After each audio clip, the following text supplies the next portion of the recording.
Good evening, everybody. It looks like it's 7 o'clock, so we might as well make a start. Thanks for joining us this evening. This is a meeting of Frome Town Council. I'm Andy Jones, and I'll be chairing this evening's meeting. Are we all good to go? Thank you. So just to remind everybody, we've got people online as well as here in the room. So if you do want to speak, please make sure that you've got a microphone in front of you, and if you can say your name so that on the recording we know who's been involved in this. For those in the room, just the usual housekeeping: emergency exit in the corner with an assembly at the far side of the car park, and toilets at the end of this corridor with an accessible toilet to the right of the lift. Good evening, welcome. Just find a seat. If anybody wants to grab a glass of water or a cup of tea at any time, just feel free to go and help yourselves. Tonight, Paul is going to clerk, and we've got a rather slender IT support team in the shape of Sarah and Rachel, who will manage the minutes, questions board, participant settings, and the IT generally. The meeting is being recorded and will be made available on our YouTube channel. For any councillors attending via Zoom, please use the yellow hand. Anybody else online, ask questions through the Q&A board. First thing on the agenda is apologies for absence. Paul, have we received any? We've had apologies from Carla Collinet. Thank you. Can I ask somebody? Fiona's proposing we accept those. Nick seconding, and I'll leave you to count the cards. That's unanimous. Thank you. We have also heard from Councillor Adam Boyden, who normally joins our meetings. Unfortunately, he's not able to attend this evening. Can I move on to declaration of councillors' interests? Anne Hills. Can I just remind everyone that as there's an update on Badgers Hill, I am a director of the Frome Town Community Benefit Society at Badgers Hill. I mean, I think it's just a verbal update, so it's probably not a... Safer than sorry. Sorry, and I think the same applies to Philip and to Anita. Thank you. Okay, can we move on to the minutes of the last meeting? Various actions Paul has taken. Did anybody have any questions about those minutes? Are you happy that I sign them as a true and accurate record? Proposed by Anne, seconded by Anita. All those in favour? Okay. Unanimous. Thank you.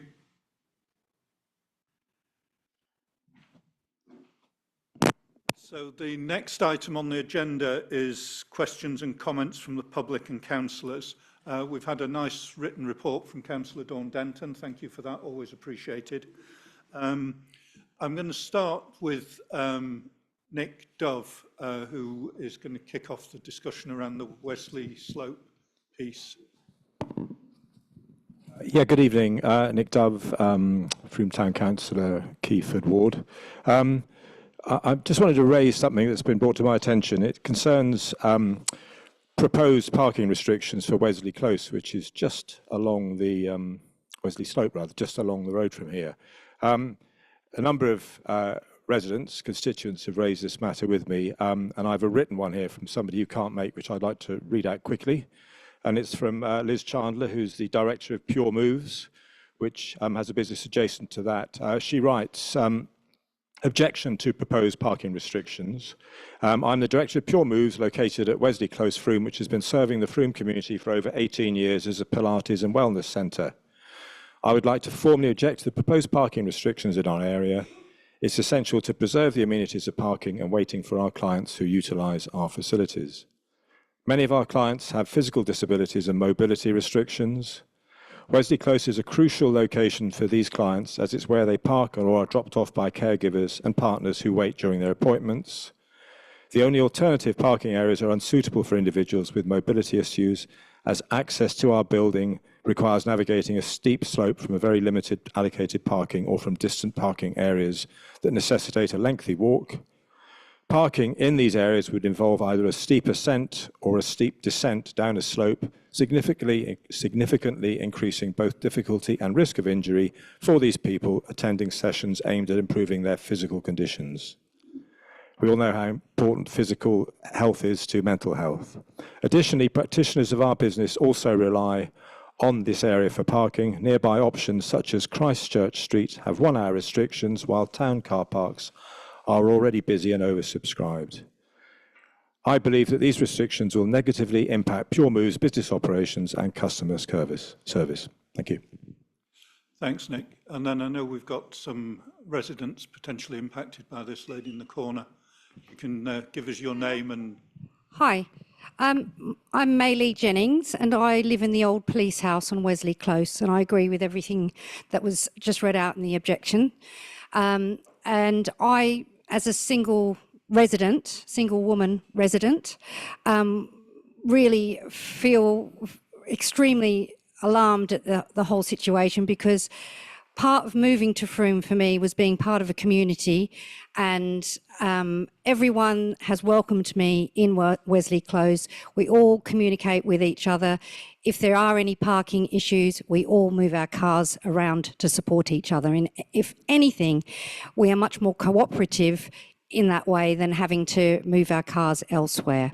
Having to move our cars elsewhere, I would really have to worry about my own safety as a single woman, particularly parking. Probably the closest road would be Park Road, which is quite a distance away if I had shopping, or because I'm quite old school, I don't do online grocery shopping, or just even simply just to park my car and to walk home in the dark. As far as I know, Wesley Close has had no issues with parking in the very small private road that small road that we are, and it makes no sense to me as to why this should change. And in addition to that, there is also the added security of our cars being parked away from our residents. There is evidence to suggest that if you park your car some distance away from where you live, that it is much more prone to damage and theft. Thank you. Anybody else want to comment from that corner while we've got the microphone in that corner? Scared to comment, but here we go. If you can just give us your name and your point of view, please. Anthony Weller, I live on a resident. Well, we live on Christchurch Street West, but we use Wesley Close for parking. Yep. Been there 20 years, never had any issues that we can understand would cause danger, or I think they cited safety issues for wanting to change things. All I can see is that quite a few people, as in all of us guys here, the guys over the back, not being able to park there is pretty much life-changing on a day-to-day basis. Sounds dramatic, but it is. You know, where do you go?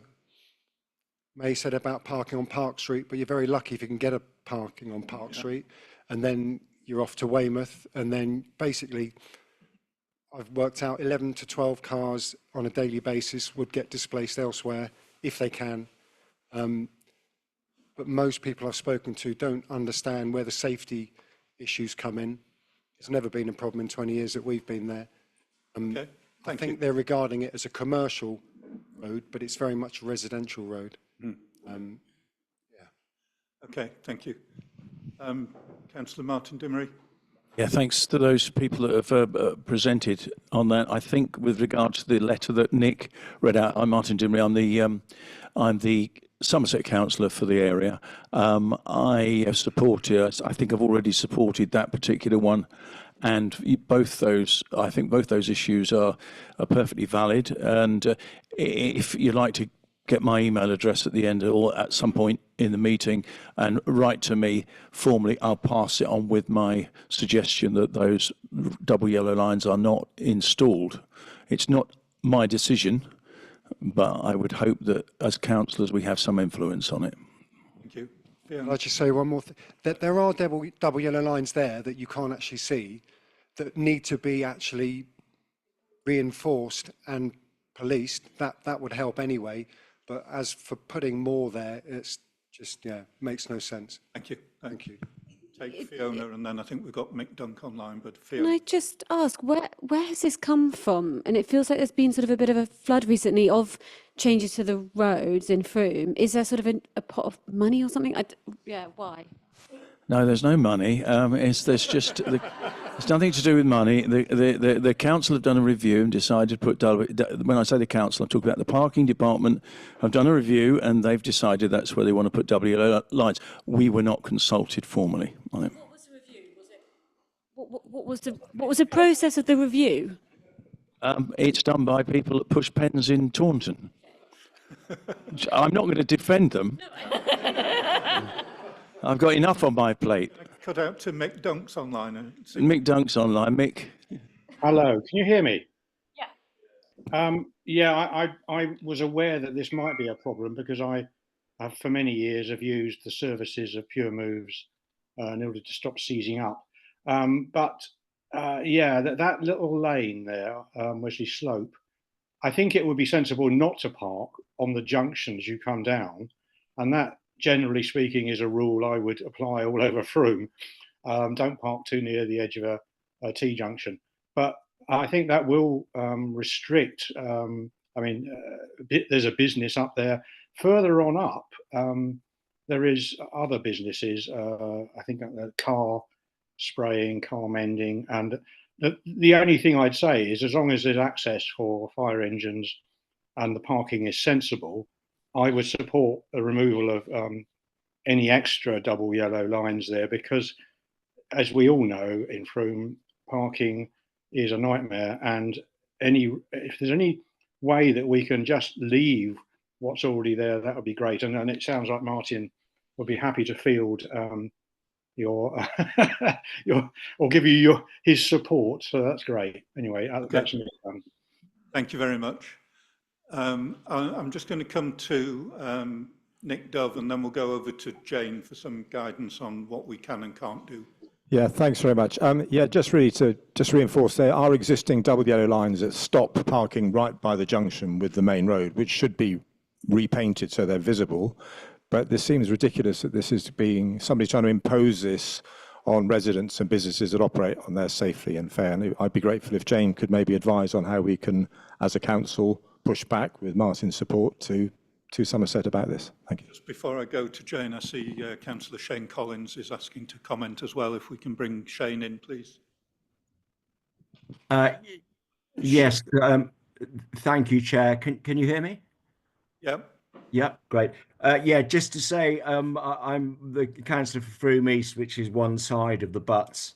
I've had quite a few complaints from people in particular around sort of 15 the Butts and St John's Terrace, who don't have back street parking and are vehemently against the double yellow lines there. So just to say, Helen Kay, who's the other ward councillor, has already replied to Somerset Council, and I'm just in the process of doing it, asking for no yellow lines around those particular areas, St John's Terrace and around 15 the Butts, that little stretch there where they don't have any off-street back house parking.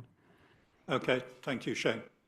So, Jane, can you sort of suggest what options are open to us, if any? Yes, I will talk to Somerset Highways.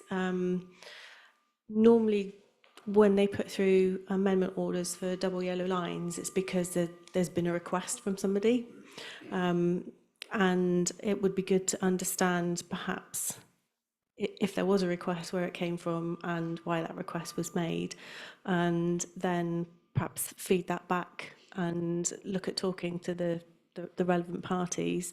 I believe the deadline for responses is quite soon, and because there are lots of other areas tied up in the overall amendment ordering, including in Wells and Glastonbury, I'll see if I can ask if we can have a longer deadline to get any responses back. But I would like to find out the detail. But if there's a spokesperson, perhaps from Wesley Slope, that I could be in contact with once I've got some information, that'd be helpful. Yeah, so we'll maybe ask May to make sure she's given her contact details. And I think, you know, our role in this, as we know, we're not the decision maker, but we can facilitate the conversation. So hopefully if Jane can find out some more detail, we can convene a meeting of interested parties. I've got two more members of the public want to speak, and then we'll wrap this up. So I've got Gav first and then lady at the back. So Gav. Hi, Gavin Hill. Just to come in on where this has possibly come from, there was some information put out 6 years ago now that Somerset Council was going to be undertaking a parking review of Frome. So I strongly suspect that it's taken its time for things to finally come through. Yeah, we've been asking for a parking review since I've moved here, certainly. Let me take the lady at the back there. Yeah, my name's Jemima Hetherington. We run a business on Wesley Close. I think for sure we put in a request, definitely not for double yellow lines down the road, but lots of members of the public park across the entrance to our business. And we had a request that, and also on the double yellow lines that are not very visible and definitely not policed by anybody, that then do block the road. So we had a request that somebody potentially police the double yellow lines, and also, if possible, to do a white line across our junction, because we've had several difficult conversations with members of the public which suggest that they're not blocking the road. Where's the marking to say that that's a private road? It's not obvious. It's I mean, stupid things, obviously. It's clearly an entrance. But, you know, and we just said, is it possible to get a white line on that? And I don't know whether then they've kind of looked at that and just decided, oh, there's something, let's just double yellow the whole street. But I mean, it seems nuts. Okay. I'd also just like to comment as well, sorry, quickly. There was a comment about safety in the junction. And realistically, I think if we're going to talk about Wesley Close and that junction, I feel like it would be worth noting that there are no markings to say the roundabout is there, the sign isn't visible anymore. The roundabout, people whiz down that hill and straight round the corner.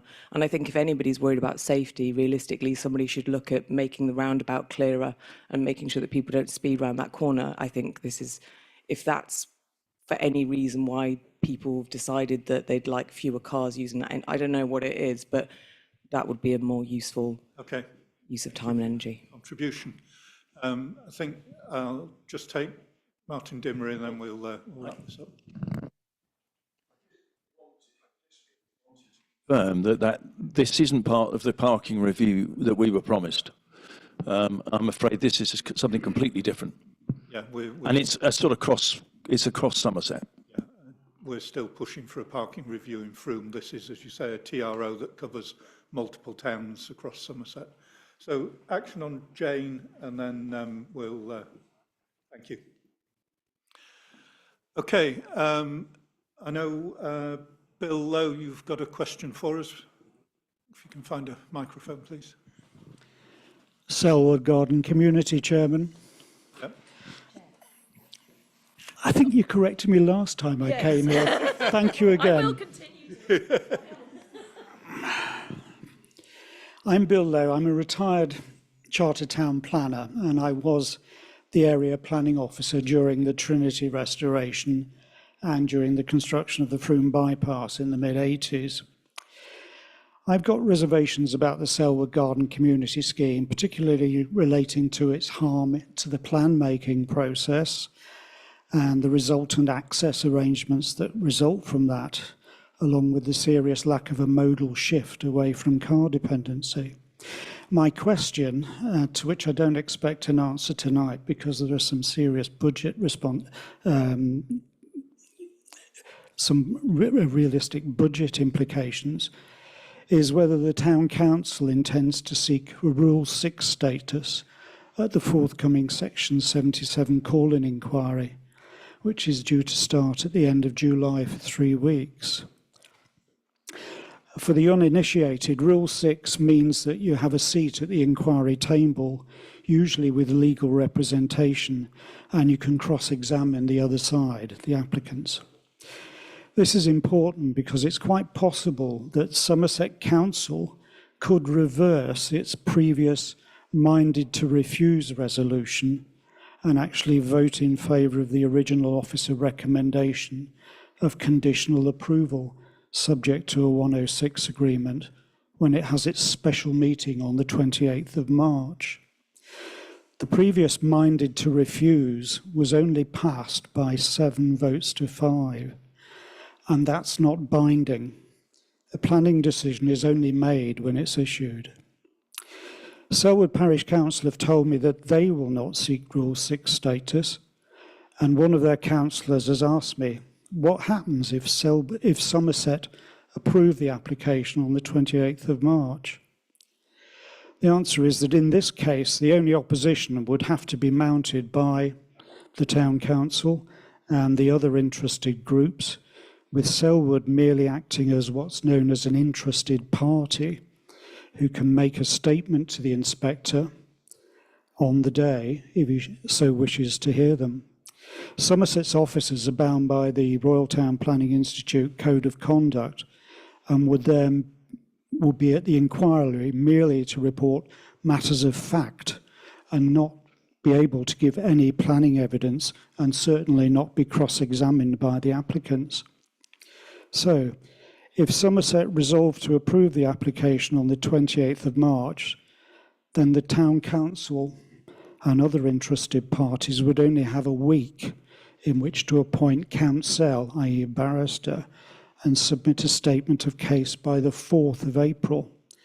So consideration of this question needs to be made pretty soon, since timing is of the essence, as obviously, as I say, there are budgetary implications of this. Thanks, Chairman. Thank you very much.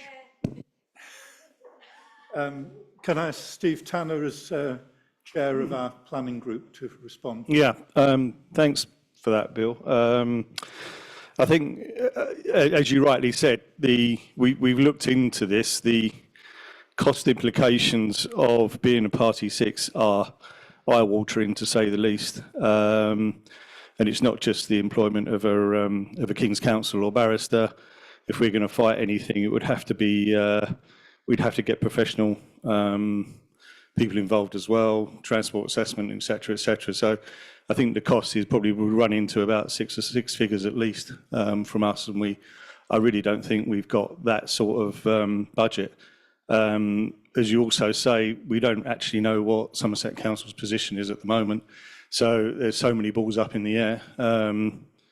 In between the meeting of I think it was the 4th of December, where the minded to refuse was agreed. We've had several meetings with Somerset councillors, with the developers, to try and really drill down the Section 106 agreement and get the very best that we can for Frome on the, I don't want to say assumption, but I think we all know which way the wind's blowing from central government on these developments, and I think we have to be minded that it could go through. If it does go through, we want to make sure we get the very best out of Frome for it.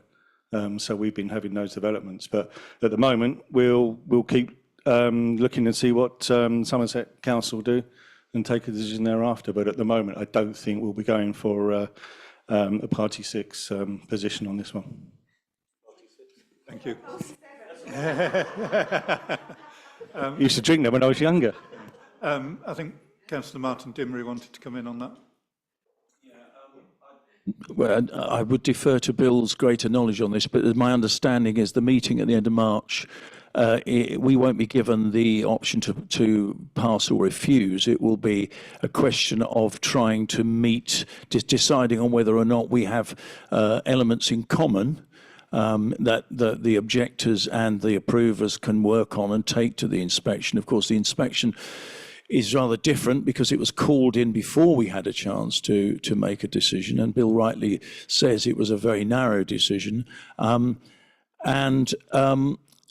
The advice that we've been taking at the moment is is not necessarily to worry too much about any Section 106 agreements, because they can be broken at any time. But an inspector, if he was likely to pass it, could add in contingencies which are much more powerful and binding than Section 106 agreements, which does actually affect the way we might debate this, because as Steve has implied, even those of us that were against it in the first instance have felt a concern that we won't get anything out of it if we continue just to obstinately refuse it. Now I'm actually minded simply to go, I can't say which way I'm going on it, but to take the evidence on the day and not be, for want of a better word, influenced, you could say blackmailed, into making a decision that I don't necessarily approve of. I don't know if that helps at all, but the inspector will deal with this at the end of July. And yes, it does need some representations. I think we probably need to get all of the people with interests, like the Frome Civic Society, Friends of the River Frome, all the people that made those suggestions and recommendations together, and decide which 2 or 3 people, probably no more than that, can go forward with the very specific reasons as to why we weren't keen on this application. Okay, thank you very much. Do you want to come back quickly, Belinda? Situation could arise, and it has happened in Blandford Forum, where if there isn't any substantial evidence presented to the inspector, the Secretary of State can simply cancel the call-in and revert back to Somerset Council in this case to issue an approval. Thank you. Okay.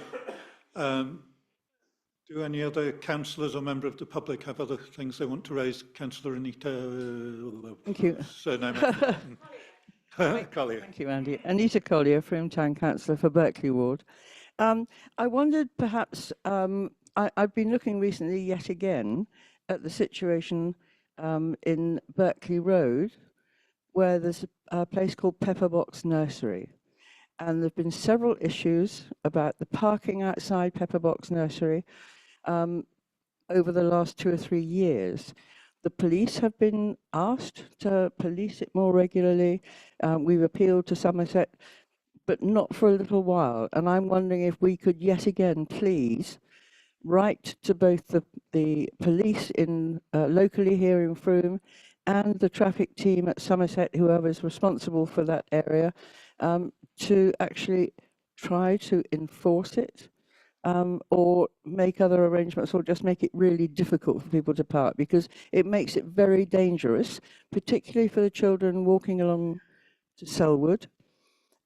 And the ridiculous thing is, I've seen parents many times actually taking their children out of the car on the roadside and not on the near side. So it makes it even more dangerous when you've got little ones at 3 and 4 years old being taken out into the road. So if we could write to both parties, that would be very helpful.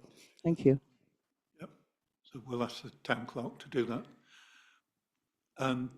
Bob, I think you wanted to speak. Is there a microphone available to you?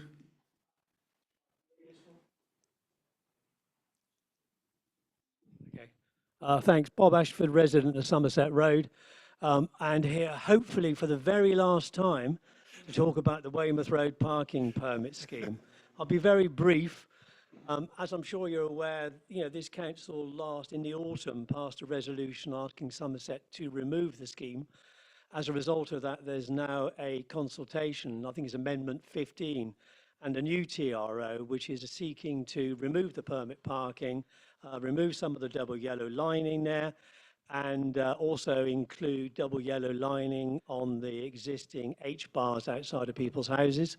I would obviously support that amendment, but it is a consultation, and the consultation says that Somerset will take due cognizance, rightly, of people's feedback on the latest TRO. So I would ask, if it's possible, that this council, which has been incredibly helpful in the past, and thanks for that, were to actually reiterate the motion they passed last autumn, which is to seek the revocation of the existing TRO.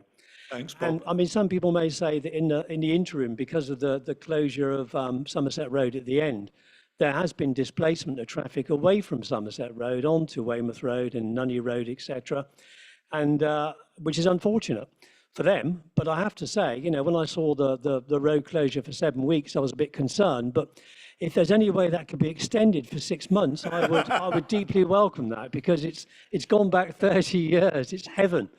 So hopefully, thanks, I say for the last time, but if you could consider that, that would be very helpful. I think Jane's probably got an update on that.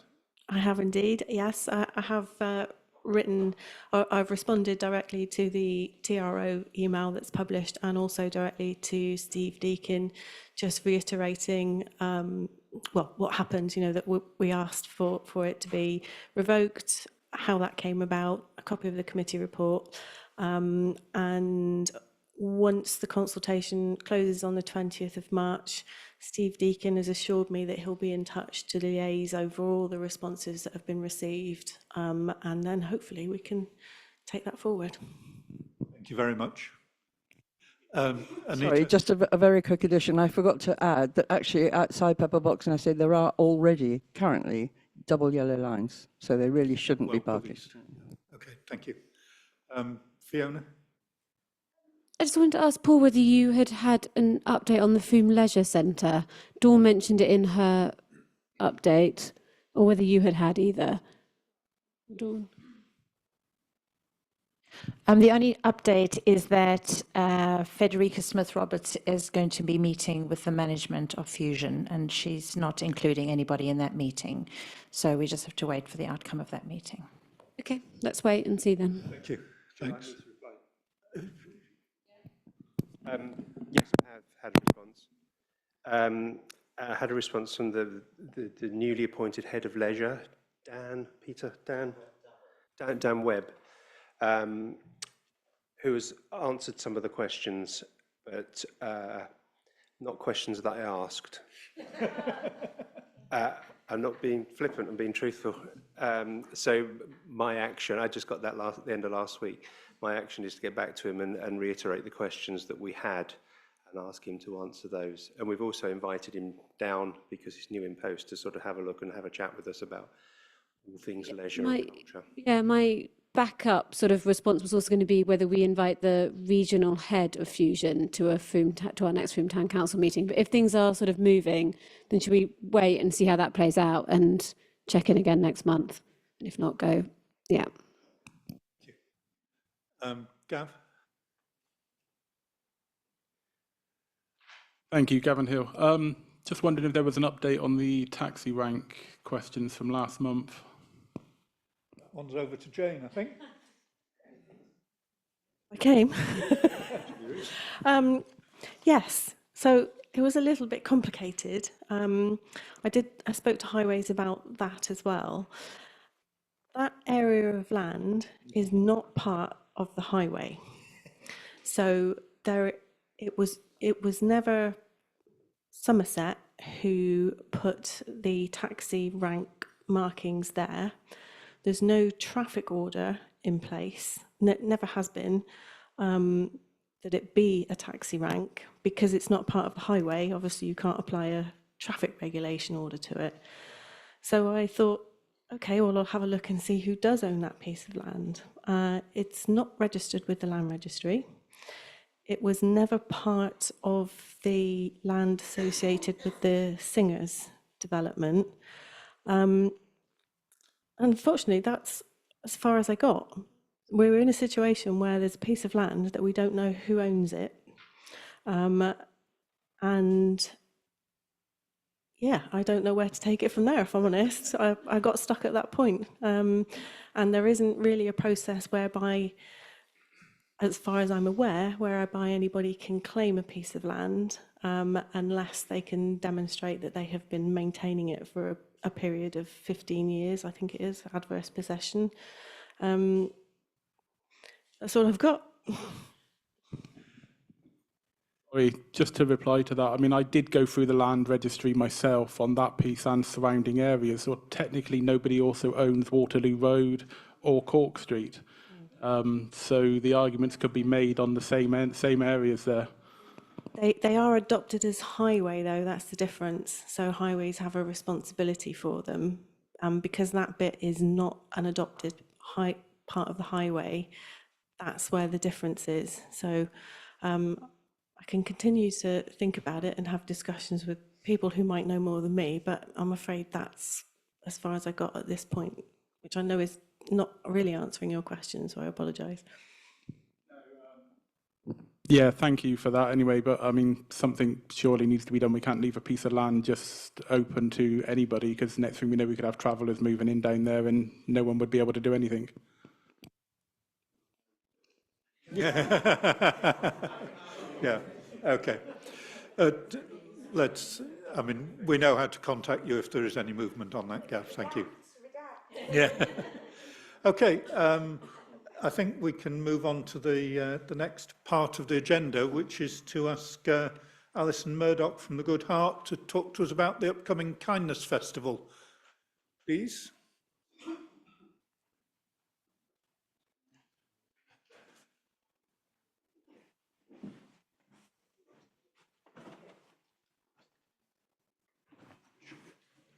Like I'm in church.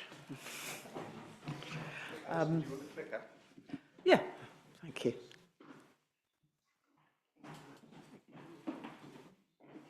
First slide up. So thank you ever so much, everybody, for this invitation. I promise you I will try to be brief, especially because I'd be really interested in your questions. And it's been billed as Kindness Festival, but actually what I'd like to do is speak about the Good Heart in general, which is the organisation that runs the Kindness Festival.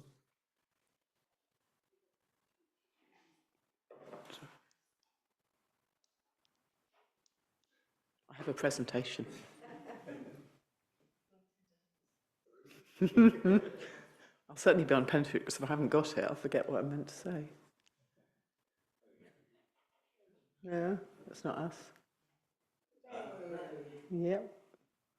Can you go back a couple? Or I'll go back a couple. Great, fantastic. And do I just press the one that goes sideways? Brilliant. Okay, so here we are with a former Mayor of Frome. Thank you very much. So the Good Heart, oops, it's very sensitive, isn't it? The Good Heart opened in 2018, but we didn't really get going until after the pandemic. And our goal is to celebrate practice and explore kindness in Frome and the surrounding areas. Yep. And I thought rather than just saying this is what we do, which I think quite a lot of people here know, it might be more interesting to just share 7 things that we've learned.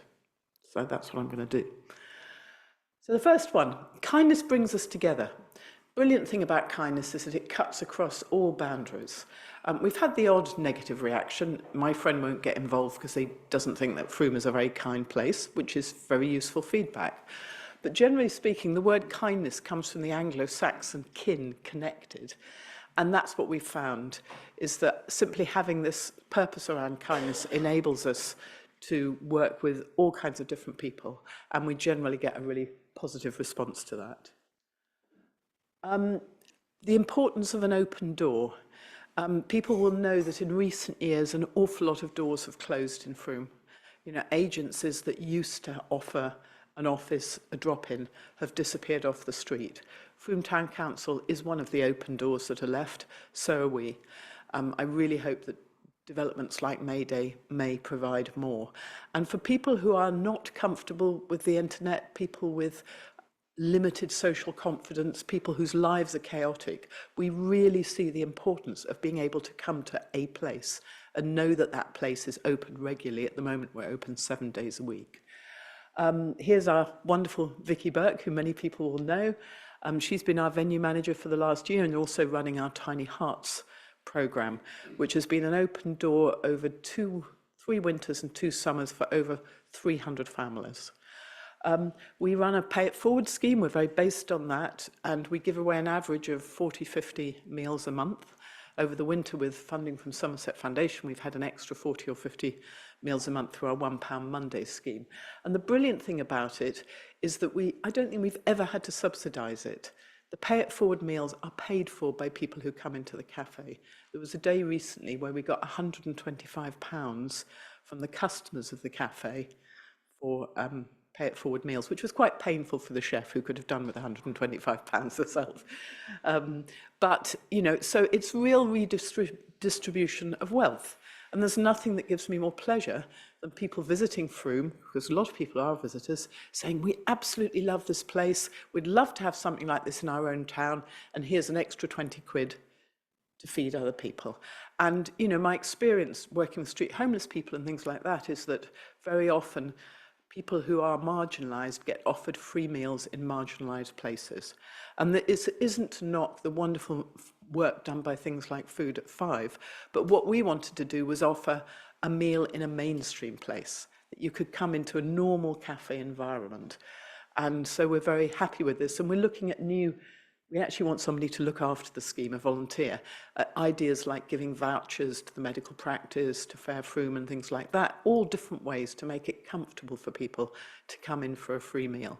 We also offer hot drinks. All our hot drinks are free of charge. Collaborate as much as possible. We run on a skeleton. We've hardly got any paid staff at all. It's mostly volunteers, and everything we do is possible because of collaboration. So we're about to have the fourth Frome Kindness Festival. I've brought some leaflets in case anybody here hasn't got one yet. We've got 44 main events, and then there's going to be lots of stumble upon ones. We were trying to make it smaller this year. We completely failed at that. There's probably 150, 200 people involved in delivering the festival. And you know, we just put the call out and provide a platform, come and get involved. So, I mean, for me in Frome, this seems absolutely critical for people to work together.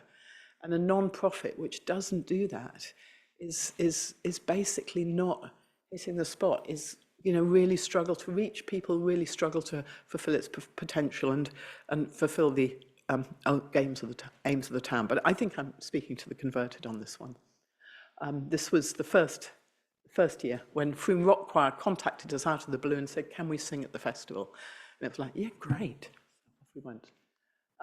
Fourth one, stay curious, flexible and agile. This is a photo from a clothes swap that we did with Frome Families for the Future. This is very critical for us. We're a CIC, a charitable company, not a charity. And over the last few months, our board has made a decision not to go for charitable status, even though we'd get gift aid, and also, especially in these straitened times, it would give us a lot more potential funding options. Now, the reason we're doing that is because we see ourselves as an incubator. We see ourselves as a collective of volunteers looking for opportunities that we can respond to. And we've done that. You know, gaps come up. So an example would be that the town survey last year talked to young people who wanted more places to meet and not necessarily youth clubs. So a group of volunteers opened something called Tea and Toasties. It was a name we found on holiday in a parish magazine, and just said to young people aged 12 to 16, you can drop by after school on a Tuesday. It's been hugely popular, and it's particularly attracted young people who are a bit neurodiverse and wouldn't want to be in a big youth club situation. So we've run that as a pilot for 6 months. We're closing it at the end of March to kind of reflect on how we go forward and all the sort of complicated safeguarding options of offering a cafe for young people to drop into. In my day, that would have been fine. These days, it's a little bit more complicated. And we're talking to Purple Elephant about picking the project up as an established charity from the autumn and adding it to their portfolio of youth work. So similarly, our Tiny Hearts, which has been so successful for under fives and their carers, we haven't got any funding from the end of March. So we're talking to Frome Birth Talk as a charity that we already collaborate with that's established with all the structures for safeguarding. And we just think we'd love to support them by offering them tiny hearts. You know, these are projects where we've got proof of concept, where we've done all the feasibility work, the action research, we can offer volunteers, we can offer staff. And Frome Firth Talk are very enthusiastic about that. So the arrangement at the moment is that we're going to use a little bit of unrestricted funding we got from the Rotary, from their December sales. We're applying to you lot for a community grant, and we're going to try and keep Tiny Hearts going for 6 months up until September, which gives us the time to do an application to awards for all. And we're going to write it because we've got all the data, but Frome Birth Talk will own it, so they will add their own details to that application. And it just gives us a transition period to try and keep a project going that anybody working with CYP and Frome has been really positive about, because it's the open door.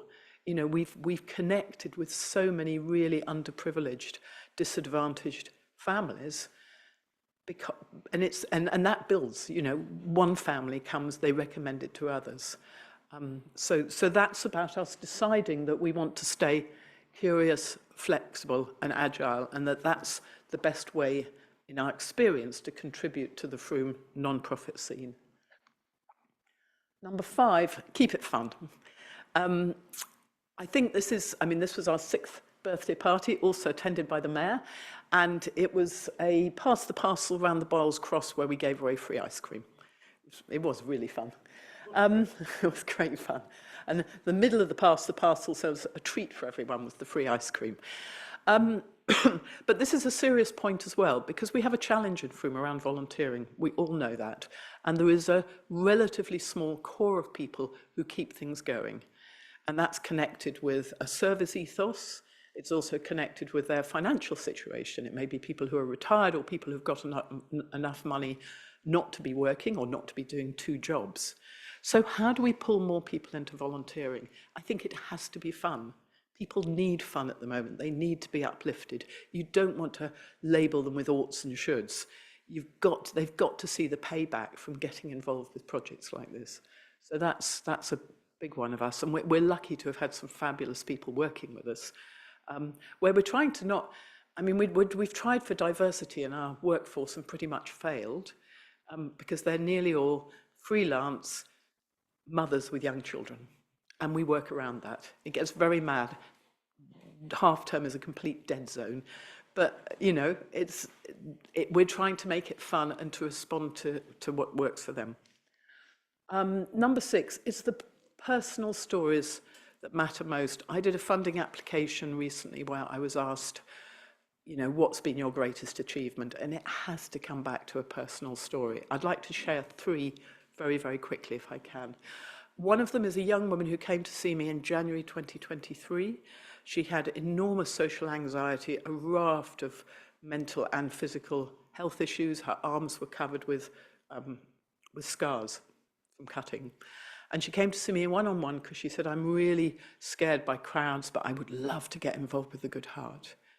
That young woman is one of our most regular volunteers. She's been in the papers, she's been interviewed, she's working as a mentor with other young people. She's moved on to volunteer for other organisations in the town. She is amazing.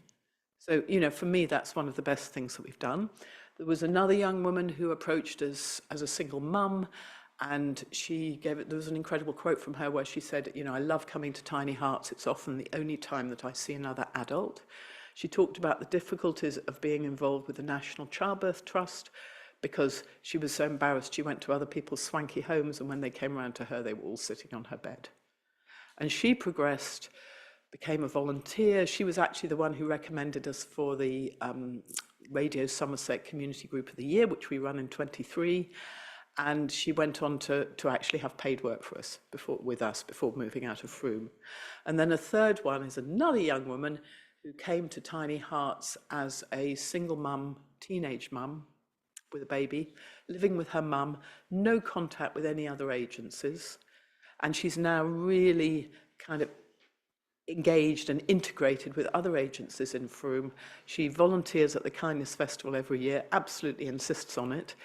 And she recently posted an amazing thing on our Facebook page saying, this is my 1-year anniversary of involvement with the Good Heart. Maybe some people saw it. And this is where my baby first sat up. And this is where it's just amazing. And I think, I mean, these stories are happening all over Frome, but that's what makes this work worthwhile. And you can have all kinds of impact reports. We may have done this and we may have done that, but this is real, one life at a time. Yep, so this is our logo for this year's Kindness Festival. It's getting a great reception. I did my 6th school visit today. We're reaching probably 4,000 young people in school, wearing capes with the little ones, not with the older ones, doing our superpower stuff. I mean, there is so much evidence that kindness is good for your mental health, good for your physical health.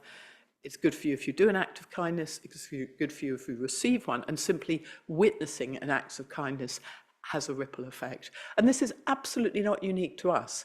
I mean, we've decided to hold a flag for kindness, especially in the face of all the negative press and the awful things that are happening in the world at the moment. It's, you know, empowering one. But that's where it is. Kindness really is a superpower that can make so much difference in the town.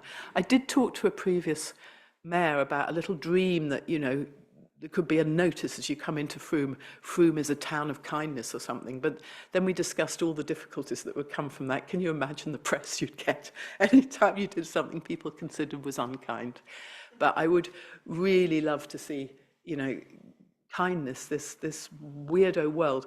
I just want to say one other thing as well. In the festival next week, we've got an event called Menkind, which I think a few people here have been interviewed for, because somebody has pointed out that it's overwhelmingly women who get involved with the Good Heart and who use this word. So we're also really keen to see it spread out to the other 50% of the population. So, yeah, it's a... thank you.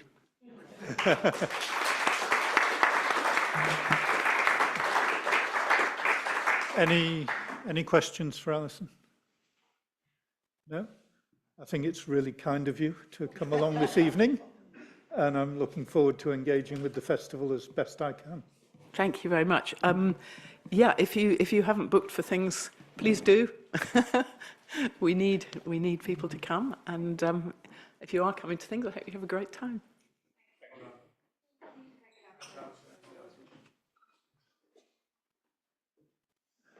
So, next is item 4 on the agenda, to approve a proposal to sign a partnership with Pieve di Soligo. So, we're not asking for votes just yet. Let Philip do his stuff. Thank you, Andy. Good evening. Bonsoir. Guten Abend. Dobry wieczór. Frome twinned with Chateau Gontier some 50 years ago, followed by Moorhardt, did I say 50? Did I say 40? It's 50 years ago, 40 years ago with Moorhardt in Germany. And that's been a long-standing relationship and partnership with these towns, which has forged a lot of activities between the towns, a lot of friendships, which people still adhere to now. And those 3 towns were then recently joined by Rabka-Zdrój in Poland. Charters were signed, and the towns have worked with each other since then. The model of twinning is an issue right across the UK, right across England certainly, as to what it was when it was first set up 40, 50 years ago to now. And Alison touched on some of those in terms of things like volunteering, people coming forward and so on. Some of you in this room as councillors and as former mayors took part in twinning visits either here in Frome or in one of those 3 other towns. The model of what is known as the quadripartite has really now sort of passed its best. The quadripartite involves quite a large number of people meeting from each town once a year in one of the towns in turn.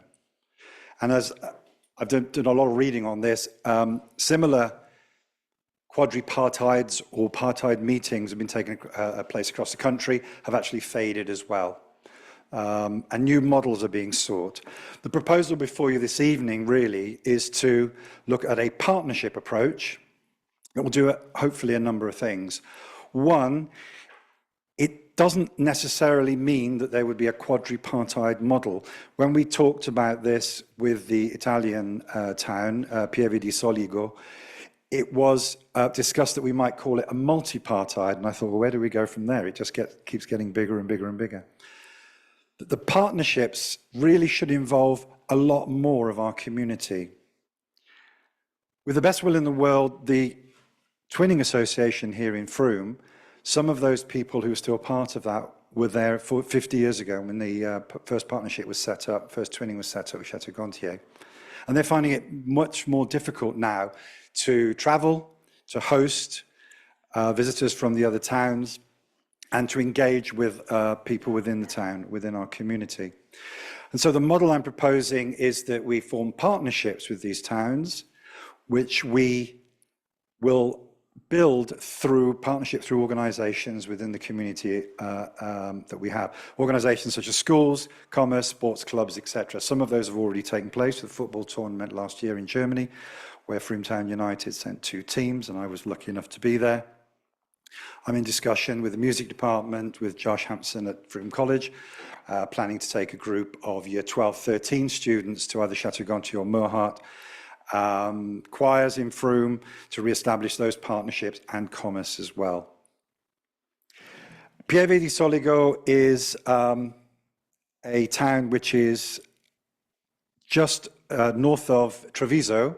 You have Venice, Treviso, and the Dolomites. It's in between Treviso and the Dolomites. About 12,000 inhabitants, and it is in the Prosecco region. Just thought I'd mention that. They are very keen to come to Frome. They're very keen to establish these partnerships.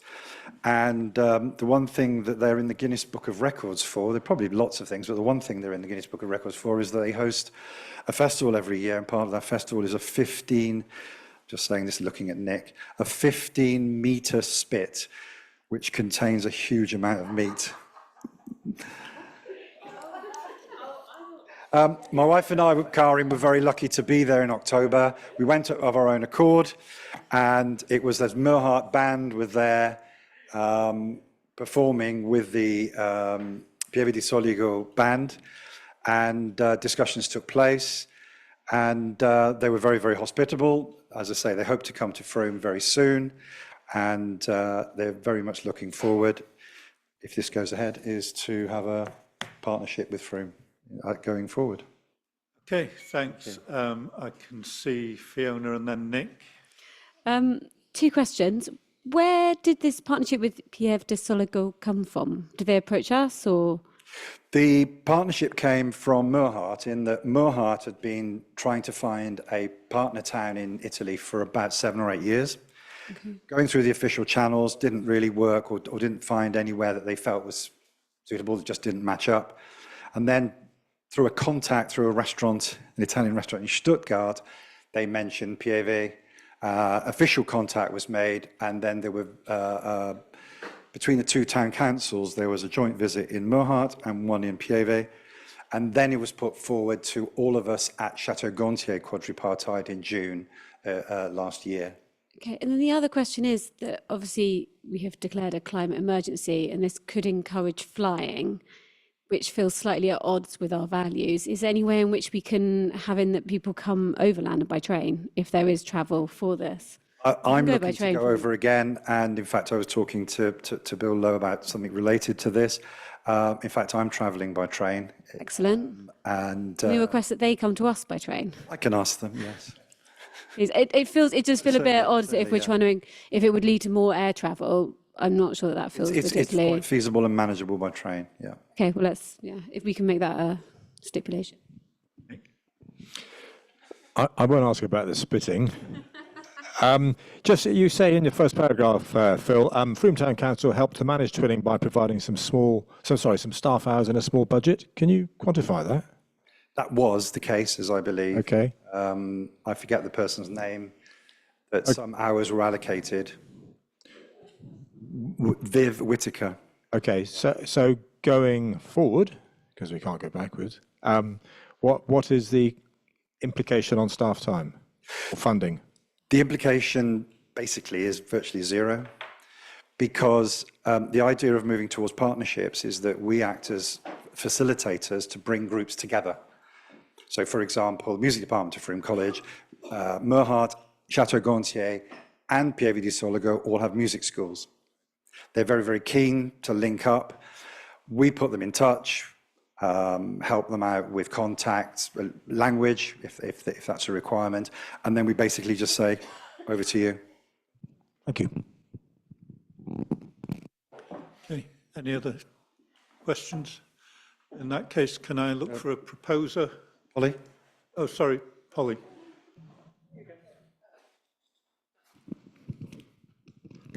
It wasn't a question. It was just a little vote of support, really, because it's really exciting that you're putting some more fire under it. I really like the way that it's that you're trying to set it up with more specific links, because it just means so much more, and it encourages the travel that I think we sort of experienced. I mean, wasn't a child in Frome, but elsewhere where there's much more, sort of cross-pollination of culture. It seems really nice. Right, thank you. Thanks. Okay, so we've got Anita proposing, Sarah seconding. All those in favour? Unanimous. And I would just like to record, I think, our thanks. Mel abstaining, thank you. I think our thanks to Philip for all the work he's put into, as you say, revitalising this whole concept. I think it's been a great piece of work that you've taken on. Thank you for that. I just need to say thank you to Anita Collier, because although we've had lots of discussions and she very graciously said that I should take on and could take on this role, it's been with a lot of Anita's help and her enthusiasm and all her hard work in the past that all this has been made possible. So, grazie signora. Buonasera.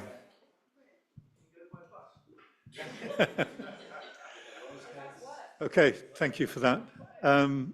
Moving on, because we're just past 8 o'clock already. Item 5 is with Sarah to talk us through the business case for the facilities manager. Yes, so hi there. You've had the paper, and to summarise, we are currently landlord, tenant and owner-occupier, and these have different levels of responsibility across Frome. We need to increase the professionally qualified resource that we put into the standards of running our expanding estate, the fire risk assessments, health and safety compliance, maintenance planning, procurement and execution of all these works across all the buildings. We'll soon include the Quay Centre, Rangers Depot and Market Yard toilets alongside the Town Hall, Bowls Club, Victoria Park. All these buildings currently draw precious resource from the day jobs of 3 managers, 2 officers and various staff, frequently thinning out or negating altogether the time they spend on their main duties. We want to ensure compliance is certain and well managed.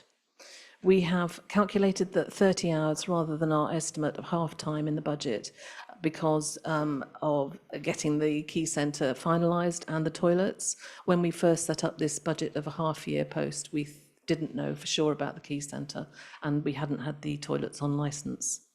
So we think a 30-hour post would attract a candidate. We thought full-time would probably be too much, but that 30 hours would attract a candidate who was looking maybe to work from Frome and had previously worked outside and would cover all that's needed. Any questions? Okay, Lisa, I'll go to you first.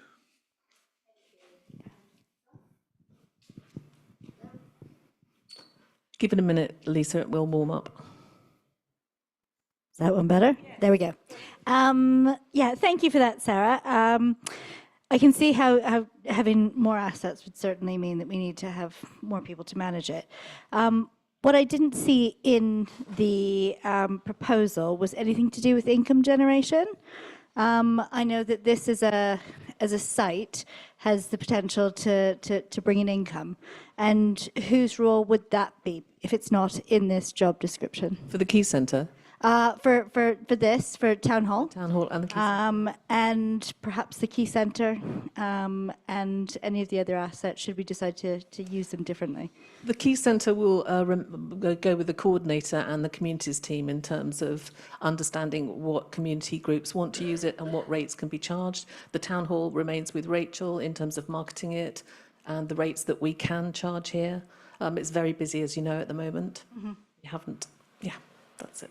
Okay, so this is a caretaking role rather than... The facilities management is absolutely about getting to know the buildings, being able to read extensive surveys, valuations, interpreting the maintenance plans that need to be applied to them. We have employed consultants at thousands of costs to do all the surveys in the past and the maintenance plans, and we feel that a facilities manager would do most of that for us. Thank you. I've got Polly and then Max. Oh, Max first. I don't understand the funding. So it seems to be a permanent post. So you're saying that you're going to fund the excess on top of what was originally agreed in the budget by utilising the kind of spare that might be there from vacancies and not filling vacancies for the half year. What happens next year? Okay, so, well, I just think we need to be clear that that's what we're doing. Sorry. So what Sarah said was, so we'd have to include it in the budget for next year then. So my point is, the paper seems to suggest that the funding is covered. It clearly isn't. It will have budgetary implications for next year. For next year it will. This year we hope it's covered.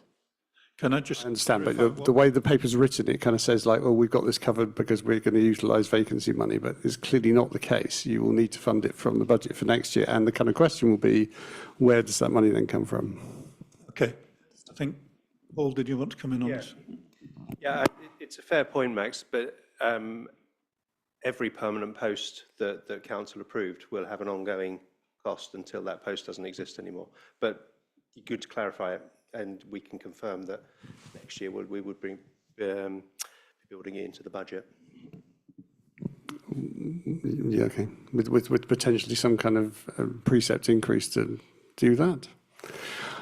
Many councils would have to kind of say we can't do something we can't do something new unless we take something away. So it's not clear to me how we will build it into next year's budget, and it's not kind of indicated in the paper that is the implication of agreeing this. Seems to suggest it's covered, and I don't think that's right. Okay, taken. Holly? The only one that stood out to me was Cheese and Grain. I was thinking, how come they don't have their own facilities manager? Is there somebody that does a job within that this one would oversee? We have a landlord responsibility, which we haven't. Peter.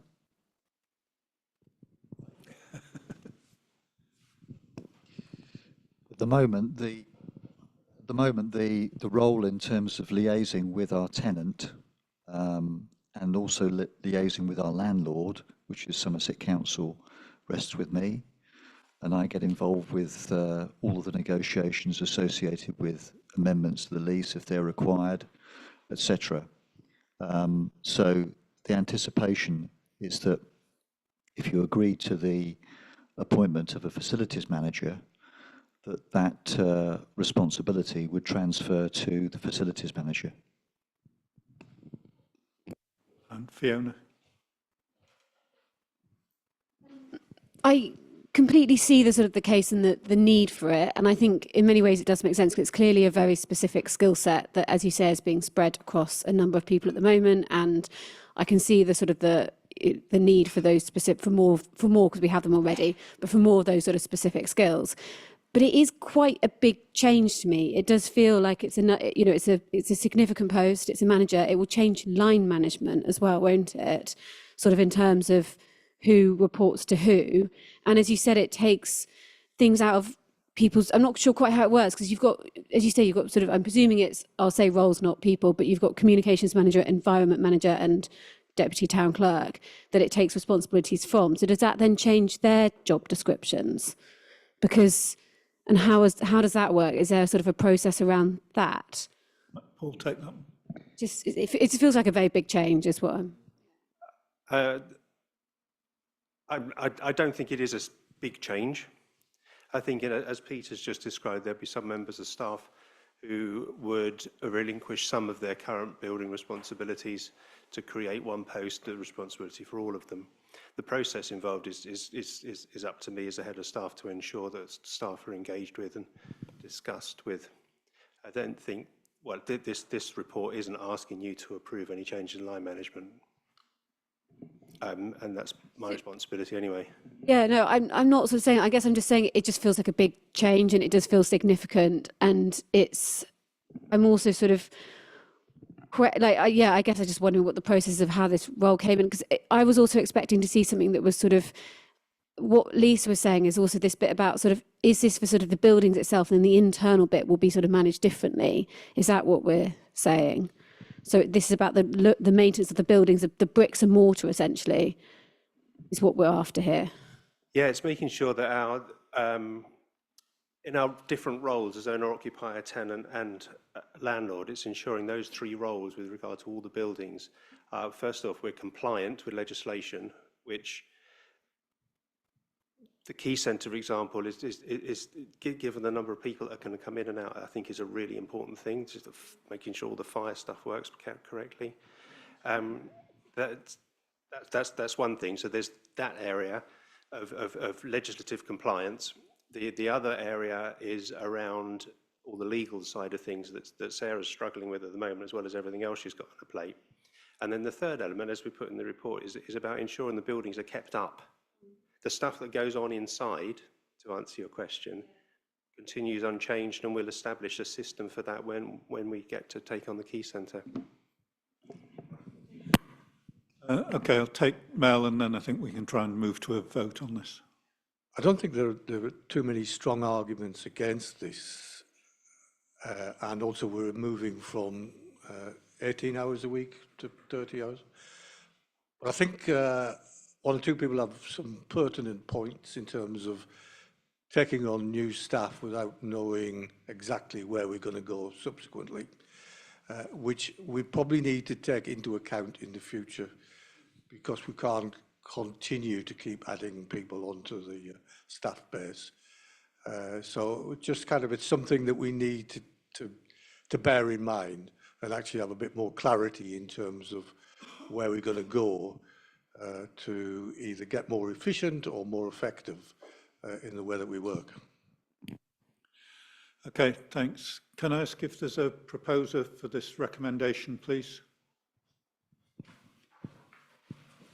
Okay, proposed by Anne, seconded by Steve. All those in favour?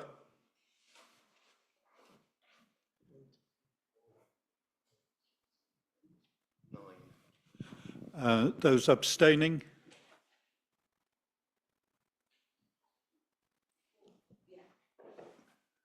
You're abstaining, but 3 or 5. And anybody voting against? Okay, so that's passed on a majority. Thank you all. And now, can I ask Anne to introduce the next item, please?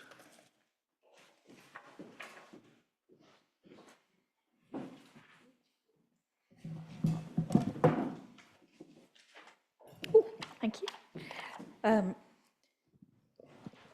I'm sure you've all read the paper, but I will just take you through the highlights before we invite questions. I think, first of all, I need to draw your attention to the appendices of the paper. There's an impressive and wide-ranging list of organisations who've received grants over the past couple of years. Another highlight, I think, is we've moved to public meetings for our grants committee now, rather than these being competitive, they've actually turned into very collaborative events, and there have even been occasions where some applicants have withdrawn their application when they've heard the strength of other grant bids, and said, I'm going to step back because they deserve the money more. And there are synergies in those meetings. But it's not just about the money. Community groups sometimes need our assistance with governance, or just bringing groups together to assist their collaboration, maybe on a joint bid or on a joint project. And we're there to really amplify the work that they're doing already. And it's not just about the money from us either. It's not just about the money, and it's not just about the money from us. We help groups seek finance from other sources, maybe through match funding. We've got some data that is a bit surprising, that shows Frome lags behind its peers when it comes to drawing in funds from major funders. We're not quite sure why this might be. It could be a quirk in the data, but we'd really like to unpick it to find out whether the data's skewed by some of our neighbouring towns, but we don't know the answer to that yet. So that's part of what's being proposed. Map what's happening already in true Frome Town Council style. Map what's happening already, find out where the gaps are. Finding external funding opportunities. And when we say that, we mean external to Frome Town Council, but within the town, but also external to the town, so bringing money into the town. And to do some innovative grant giving, maybe involve young people in the town, underrepresented groups in the town, to assist us in giving out those grants. So those are the highlights, but I'm sure you all read that anyway. Hannah and I are here to answer questions wherever we can. Okay. Any questions from anybody? I thought it was a great paper. Thank you for that, Hannah. It's a nice piece of work to understand those numbers and see just actually how much is coming in from outside as well, quite apart from all the organisations that we've been supporting, because I think that sort of plays against some of the narrative we've heard elsewhere. Nick? I agree, amazing breadth of recipients, I think you call it. The £8,000 allocation, what's that for, please? Really to do some of this research work, but also to look at the mapping of the funding opportunities. Hannah, do you want to explain a bit more about the £8,000?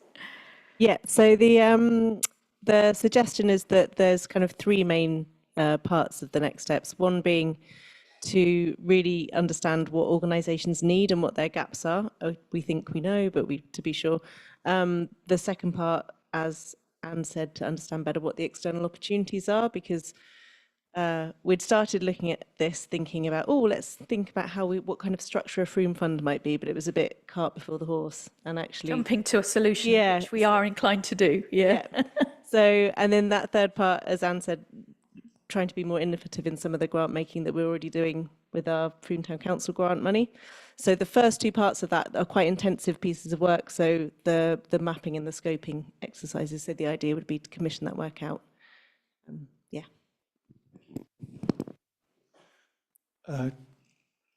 Yeah, Dawn.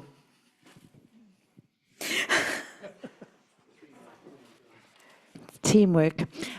Just a quick question. So you were saying about getting people involved in the decision making. Is there any other scope for the general public to be involved in how this money is spent? So from the point of view of grant giving, well, that's the innovative grant making, and we're sort of thinking that we might join up both with the work that Matt's doing in the climate team with the young people of the town, possibly doing a bit of co-design on giving out grants. I haven't said anything wrong there, Matt, have I? That's all right. Max?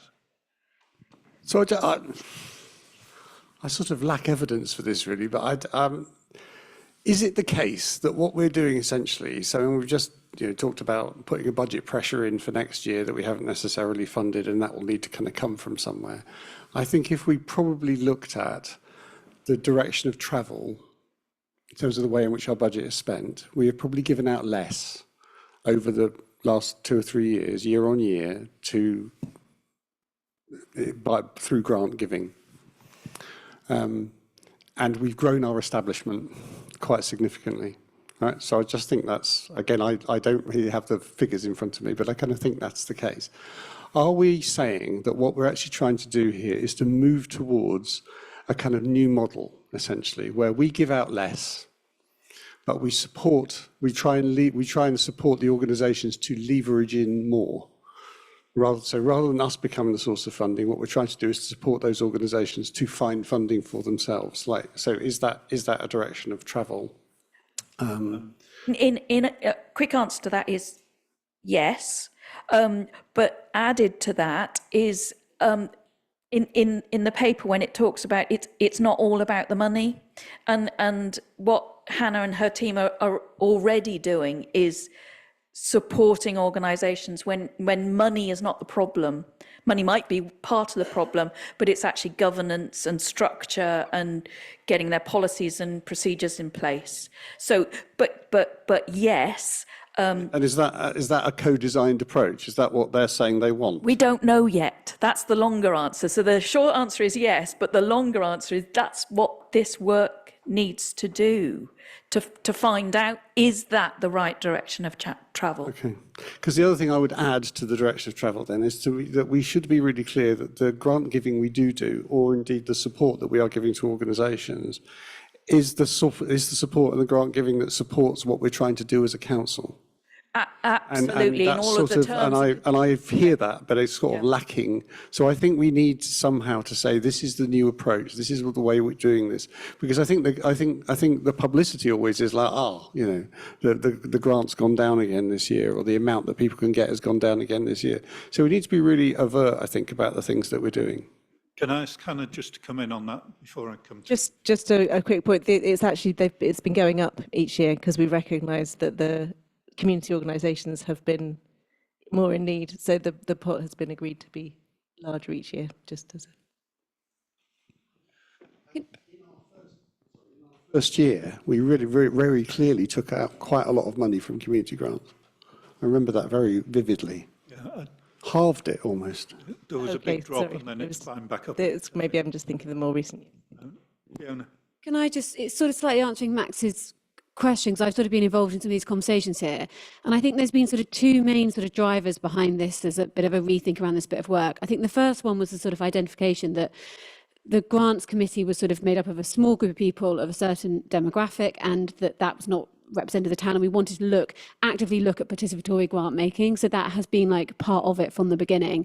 And the other bit was also around, I think there was also something around the more effective use of funds as well, and more efficient use, the understanding that there's lots of different pots around the town, all with their own committees, all with their own sort of doing. And I think there's a lot of, £2,000, £500, that kind of stuff. And actually, if we were to come up with a structure or sort of do some research and find a better model, we would be able to sort of pull them in, put ours in, hopefully get some more in as well, look at different sources, and then look at how that could be distributed. So I think, from my opinion, those were the two main drivers. I'm just going to come to Mel in a moment, but I was just going to comment, because I've been part of this conversation as well, that, we talked about, we almost were leaping at a solution before we defined the problem. So we were talking about maybe a sort of Frome fund approach, where we try to collaborate with other givers, so that in fact organisations only need to make one application rather than 5 different little applications. Mel. Just as the kind of long-standing old gate, we originally set 10% of our budget, which was about 70,000. So it may have gone up in the last few years, but it's actually gone down overall from what was a really good and optimistic start, when we were very generous in terms of what we gave away, and that was good. And actually, it made lots of things happen in the town. I do want to ask just a couple of questions on the funding. There were two figures in there. One which is funding us directly for FTC work, unsuccessful 490. And then there's another one that's funding that FTC has enabled, and that's 1.9 million. And actually what we managed to get is, or what they managed to get was 5,000. So they just seem slightly out of step with one another in terms of what's the bangs for the buck here. One of them included the football club. Hey? Which is the figure? Might it be helpful, going just in case scrabbling around, we can send councillors the breakdown of that table to list. I don't want to know the table. It just seems like a lot of different. There's a difference between anticipated funding, 5,000, and unsuccessful applications, 1.9 million. Secured funding, 579,000. Yeah, I've got that. Yeah. Okay. So, Hannah, can you just explain the 5,000 then? No. It's the 1.9 million I'm concerned about. So, what was that grant application that was unsuccessful? Is that what you're asking? Well, is it one application? Is it a lot of applications? Were we not very good? So that was. Peter can answer it, I think. I think the 1.9 million was the one that we worked on with Somerset Council to try and secure funding from the government for the Cheese and Grain extension. Excellent, good. But that's not the end of the story. Right. Okay. Not quite sure what that means, but okay. Just to make you aware, at the moment we're exploring potential for alternative funding for that project, and we'll keep you posted. Excellent. Okay, thanks. Okay. Okay. Can I suggest we move this to a vote then? I'm seeing. So sorry. Can I? Oh, there is a. Yeah. There's a tweak. We think because we haven't received all the grant requests in that but the money requests for the grant we've authorised, we think there may be an underspend in the budget this year. So we're suggesting an amendment, as you can see, to the second one, just so we use up the underspend and then roll it over if we haven't got enough, as opposed to all from next year's budget. So Yes, so let's have a proposer for the amendment is Nick, seconded by Anne. All those in favour? Looks unanimous to me. it is, yeah. Just to check, is anyone abstaining? No. That's unanimous. Okay. So on the basis of that amendment, can I now ask for, I've seen Anita proposing, Nick Dove seconding, all those in favour? Max is abstaining. Majority, Max, Yeah. abstaining or objecting? This is to, yeah. It's unanimous. Okay. Right, thank you very much for that. Let me move on to Fiona, who's going to introduce Matt's report. Yeah, I'm only going to be quick. I just want to take the opportunity, Matt is going to do an update on the Climate and Ecological Emergency Work Programme, but I just sort of wanted to take the opportunity quickly, that's nothing to do with me, just say that with everything going on in the world and in the town and everything, it's very easy, I think, for climate to get pushed down the list of priorities and for us to sort of think, oh, let's focus on something else first. But obviously it's more important than ever. Last year, 2024, was the first year to exceed 1.5 degrees above pre-industrial levels as an average, which was set out as a sort of a red line that we were going to try and not cross. But obviously we have. I also keep seeing this new phrase that I've seen in lots of reporting recently that talks about climate whiplash, which I just thought was a really good phrase. I think it really captures the danger of climate change, that areas that used to be prone to drought, that would sort of be struggling to get water, are now suddenly being inundated with rainfall and their infrastructure is just not designed to cope. So last time, Matt sort of focused very much on the big picture, and so spoke a lot about the shift in focus for this area of work, less about sort of delivering specific projects and more about sort of taking a town-wide coordination approach, trying to bring together sort of public, private sector and community organisations, making the most of funding opportunities, which obviously is relevant to what we've just spoken about. looking at things as scaling up, and also making sure that we're not looking at this problem in isolation, but recognizing that actually it's, you know, the same problem at the heart of so many of the things that we're dealing with. And also beginning to move towards adaptation, which he will talk a bit more about. So he's going to focus today on, well, but he's going to do that, but on three main areas, just to sort of give a bit more of a deep dive. Obviously, with Matt coming in last September, there was a bit of a delay in terms of sort of getting this work programme really kind of going and moving forward. So there's still a lot of work to do, but I think, as he's going to show, we have made a really positive start. I've literally, probably shouldn't check my emails in a council meeting, but just had an email back from someone at the Midsummer Norton Academy Trust about solar panels on the roofs of all their schools, which is really good. So yeah, over to Matt.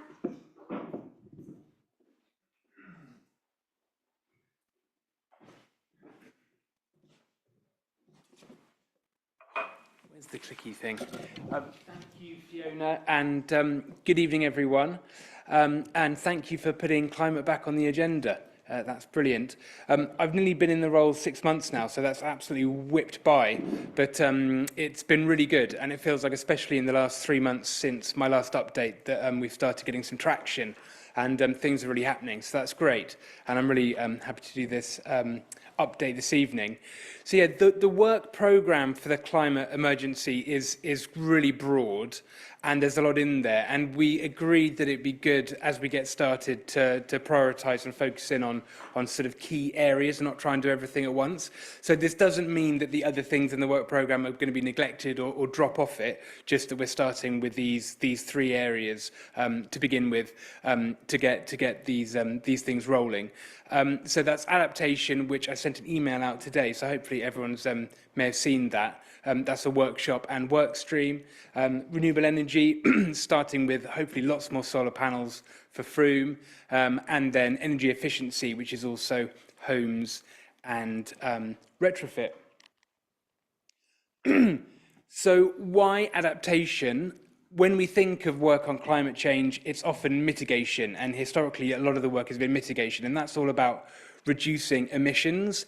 And when we have conversations in this country with people about mitigation, you know, people used to say, oh, but what about China?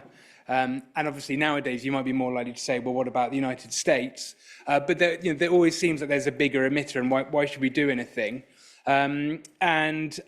But adaptation is where it kind of gets real, because for a lot of people, you know, they might feel like, well, my emissions are tiny, and what difference does it make? But when you start looking through the adaptation lens, it's really getting our head around the fact that it's happening. It's happening all around us. Like Fiona said, last year, 2024, we breached the 1.5 global temperature rise for the first time. Emissions are still going up globally, so we're locked into the temperature is going to keep going up, and these changes are going to keep happening. So we've got to get ready, basically. Some of the things we know are going to happen: winters are going to keep getting wetter, summers are going to keep getting hotter, and then all of this leads to other kind of impacts. Like if you have a really, really wet winter, then we know if you've got an allotment, it's harder to grow stuff, and farmers, you know, a lot of the crop failures happen. And all this is with a background of increasing political uncertainty and this kind of thing on the global level. So it feels really important to be taking action now. And it's a really good way in for people that might be feeling a bit jaded or why should I do something? I think when we talk about, okay, if it's really, really hot in the centre of Frome, what would we do? That really kind of focuses the minds. So I'm sure you'll be delighted to know that this is a funded work stream that we're doing in partnership with Somerset Wildlife Trust, and it's funded by Somerset Rivers Authority. Somerset Wildlife Trust have done a series of towns already, Glastonbury and Wells being notable examples. I went to the Wells workshop, but although we're going to have a main piece of this will be the adaptation workshop in here on the 13th of May. It's a work programme that will go all year. So there's a pre-workshop planning meeting, and we're going to get all the key stakeholders involved. Then we have the workshop. After the workshop, Somerset Wildlife Trust will work with us to do 2 rounds of community engagement to engage people that wouldn't come to a workshop at the town hall. Then we're going to work with Somerset Wildlife Trust to draft the adaptation plan. This draft will then be circulated for more input and input from the town. And then towards the end of the year, we'll do a launch event. So it's going to be really interesting. And we hope to get very practical outputs for the town. I don't want to necessarily try and sort of anticipate what there will be, because we want that to come out of the participatory processes. But we know from looking at the reports from Glastonbury and Wells, many of the things we'll do are nature-based solutions. So there's a real overlap with the environment team and Rob's work. And Joe is preparing to do a sort of nature recovery plan. And so we're gonna bring these things together and make the adaptation plan, the nature recovery plan, really closely connected, because a lot of the solutions might happen in Frome's green spaces. Some of the things might be more water features in the landscape to hold water back when it's really wet in the winter, be those ponds or reservoirs or whatever it might be. It might be different ways of soaking up floodwater. If it's going to get really hot, we might want more trees for shade. So there'll be a lot of ways we might change the layout of Frome and how we manage the outdoor spaces. The second area of focus for this first period is renewable energy. And there's been loads of conversations about getting more solar panels on roofs, and the industrial estates. It's really noticeable how few of those big roofs have solar on. So there's a huge amount to do here, and it was great quite early on in the role to get into the Green and Healthy Frome budget for the Frome Town Council end, and there were some chunks in there of underspend. So we've repurposed that, and we put together a renewable rollout package. And Linnea Hopkins is a local renewable energy expert who's come in to help basically figure out what to do next with renewables. So the first thing is a lot of mapping and researching what's out there. We've got a database of organisations, people working in the area, all the best offers. And then building on that, we're now starting a phase of communication and getting that to people in Frome, and really looking to overcome barriers and do whatever we can do to help more people get involved with renewables. The audiences for this new renewables push is, there are 3 homes, which is basically just putting solar panels on roofs. And it's a really good time to do that because the cost of the system has come down. You can now get them with batteries, which adds all sorts of benefits. If you plug other things in, like air source heat pumps, it makes a lot of sense. Some of the companies are offering, you don't need to put any cash up front. There are kind of finance arrangements, but it's a good time to do it. So we're hoping to help make that happen. In terms of with businesses, it feels like we just keep bumping up against barriers, and I know that there have been pushes before to get into the industrial estates, and it becomes complicated because often the businesses working in the buildings don't own the buildings, and there's a whole kind of it's tricky to get to the person that's either running the energy bills and then connecting them with the right people. But we're making progress, and we hope to have some breakthroughs soon.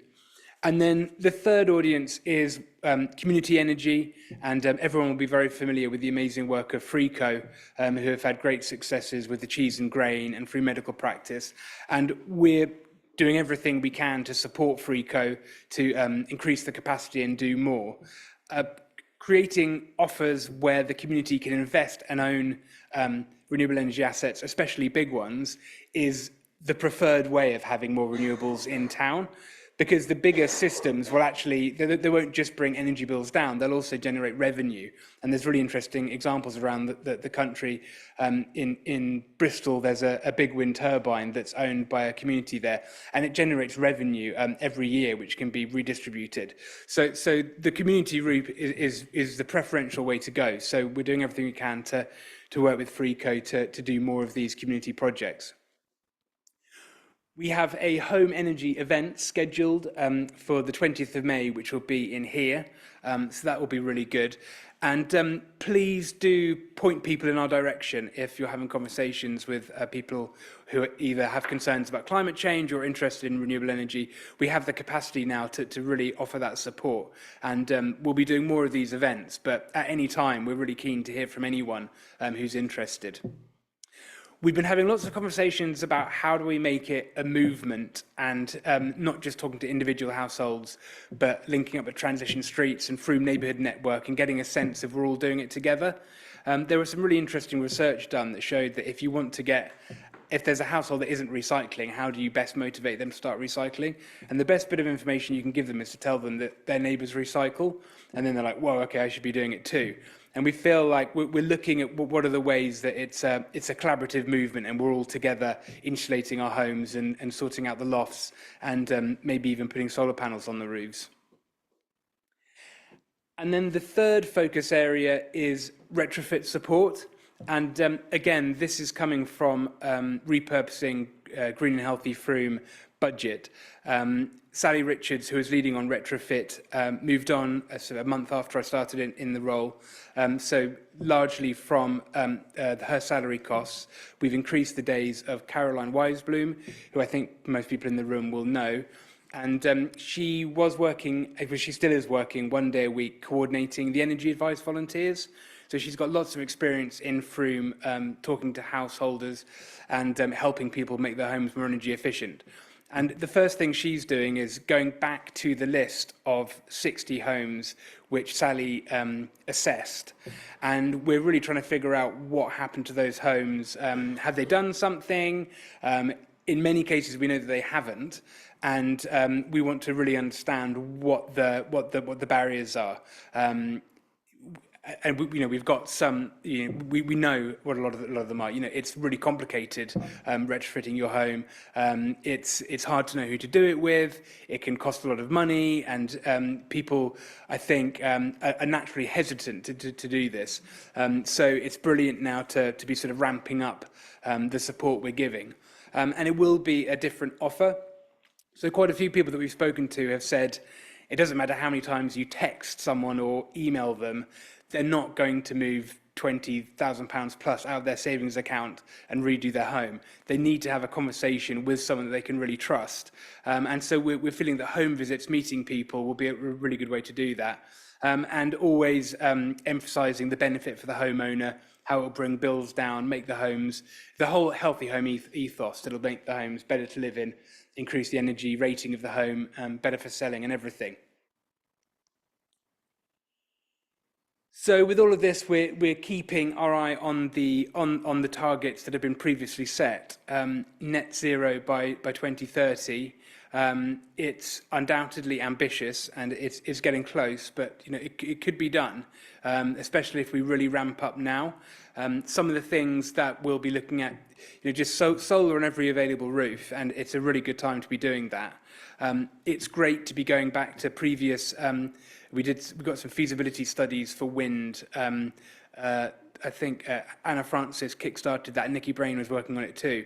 And I mean, now this new government has reversed the ban on onshore wind. So that could be a really interesting thing to look at. More efficient homes is absolutely key to make the town more climate resilient. And as I was saying, really looking at ways to build momentum and make this exciting and interesting. And like I was saying, this is not the whole climate strategy. This is just part of it. This is just where we're starting. More things that we'll be looking at include the Keep It Frome ethos. How do we make more things in Frome, linking up with the reuse centre and all of that. And of course, we absolutely don't have all the answers now. So the process of engagement that we're starting is ongoing, having great conversations and figuring out what to do next. Thank you very much. Thank you very much, Matt. Really helpful. Any questions for Matt at this point? No? Yeah.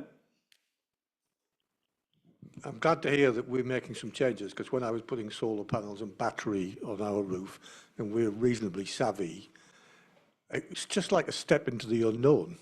Which contractors, who's best, what kind of equipment, how the hell do you make this work afterwards? Because actually what you really get from some contractors is just a group of plumbers who come around who don't really know how to make the whole system work. So having a continuum from beginning to end would be really useful. I mean, we're not going to be able to pay for everybody to have these kind of things put on their roof, but actually we could pay for the advice and make sure that it's kind of watertight. Well, that's quite good, I guess, in this context.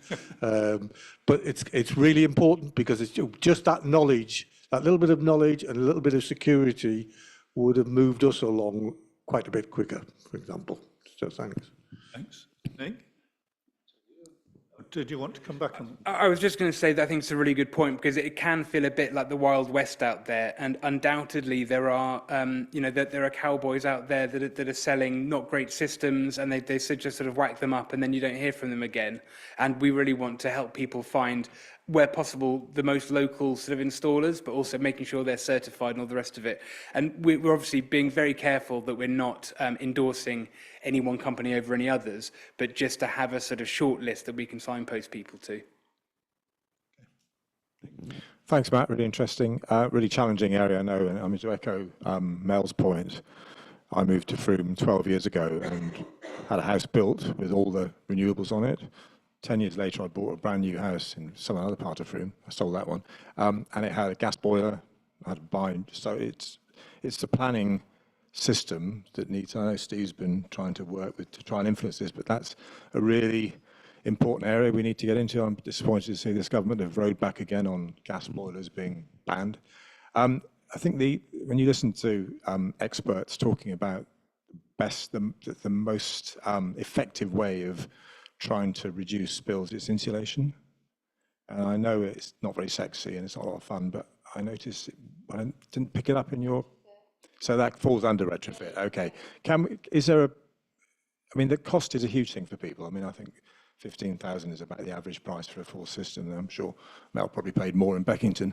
But is there something we could do around that in terms of funding insulation? Because that is the cheaper end of the market, isn't it? Yeah, I think that's huge, and I should have mentioned in the presentation. I mean, Caroline is all over that, and starting right at the sort of lowest rung on the ladder being sort of draft proofing, and I think just draft proofing alone is important too. Insulation too. There are grants out there at the moment, and there are offers. So part of this will totally be signposting that and linking it up under the Healthy Homes banner. Can I just add that the amount of knowledge that now is in that team between Caroline, Linnea and Matt in terms of what grant funding is available, what the businesses are, who can do what, all of that stuff is now really amazing. I've got Max and I've got Helen online, so Max first. So just to pick up on what you just said, Fiona, so that's partly a good thing, but it's also not a great thing, because I suppose my question is, what are you doing to make this sustainable after the project ends? In other words, to create this resource and this knowledge to be available to the community without them necessarily having to come to you or us all the time. And I know it's really tempting with these things. You want to kind of say the project was successful, it did this, but I mean, actually, really, the kind of question is, how do we sustain it after the project's finished? Yeah, it's a really big point, and we've been having a whole series of legacy workshops as part of within Green and Healthy Frome to figure out how do we keep the impact going.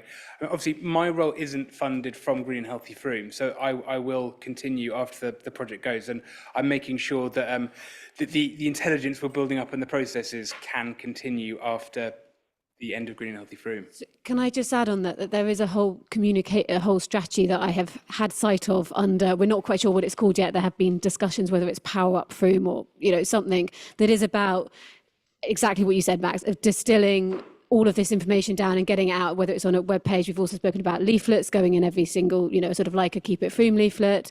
But also it's about putting the level of knowledge and skill in the community as well, because a lot of people will talk to their friends, their neighbours, and say, well, who did you go? And they get advice. So it's also about sort of levelling up. And we've got the Energy Advice volunteers. It's multi-pronged. And I think that's my point, is that what you want to create is a platform to which everybody can contribute, so that when people have those experiences, both good and bad, the public can be feeding into that platform so it becomes more and more useful. That is the way to do this. It isn't simply about kind of having a great scheme where a lot of the people have a lot of knowledge and then become a kind of single point of failure when they go. There's potentially with the Green and Healthy Frome website and the legacy of that. I think there's something really interesting there under that brand, because that's sort of something that isn't really owned by us as Frome Town Council, but it's sort of been a collaborative thing, and there's a potential for that to sort of evolve in some sort of way. Also, Green and Healthy Frome has experimented with platforms, but I don't think they've been particularly successful. But there's sort of, I think there's more learning there. Maybe it can be pulled in with the digital platform that we look at. So yeah, but it's all being discussed. It's yeah. I'm conscious of time. I've got Helen wants to speak online, and then I think Steve wants to come back, and then we'll move on. So Helen Kay. Yeah, can you hear me? Yes, thank you. Okay, thanks. Just a reminder, as I'm sure you all know, the local plan the first stages are happening now. And what we haven't done explicitly yet is talk about policy. And I had a quick look at the papers that went with Matt's presentation, and there's stuff in there about developing a vision of how to make the town more sustainable and resilient, and how we then go forward with that. And you're talking about that with the legacy. And some of that, if we could feed some of that vision into the policies, now I can't tell you at exactly what stage that will be, but the sooner the better. We just need to keep an eye open for that. What I'm concerned about is that the policies will end up being sort of evolving through officer dialogue and not enough community input. I know we've got an LCM meeting coming up. Max is organising. I need to talk to you about that, Max, and about whether or not, for example, we could do a bit of visioning, this kind of visioning in that meeting, where it starts to feed into the policies, so that at the moment where we've got the print works, where we've got extra insulation in the printworks and triple glazed windows. We've got solar on all of the developments going on at the south side of Frome. None of that was in the old Mendip policy. It was all stuff that Frome Town Council, along with some of us on the planning committee, pushed for and got them as extras. We shouldn't have to do that. It needs to be in policy going forward. So I just wanted to just flag that up as a way of somehow how we can sort of dovetail what you're doing and get that sort of so it feeds into the future planning policies. Thanks. Thanks, Helen. That's probably a good key to ask Steve to contribute. Yeah, pick that up as well, Helen. Thanks. I actually wanted to link in what Mel said to what Nick said, and sort of links into what Helen just said as well, actually. There's a lot of new development that's gone on the south side of Frome, as Helen just, and a lot of those houses do have solar panels. But something that I realised, I've had solar panels for 2 years now, and only last week did I find out that if you change your electricity system, you can charge your battery overnight at something like 6p a kilowatt, and then use your battery throughout the day. And I've just been running it as battery and solar for the last 2 years. Bit of a muppet, but there you go. But just linking in those new houses, I'm sure there'll be some people like me, maybe not just like me, but some people like me that won't have a clue how to get the best efficient use out of the solar panels and the battery systems, if they do have battery systems. And I'm just wondering if that's something that we could look at as well, to actually do, I don't know, a leaflet drop or some sort of some sort of event here that basically this is how to get the best out of your renewable energy stuff. Sounds great. Yep, good point. I did the same thing with my panels and battery, but I've also just figured it out. Okay, so thank you very much, Matt.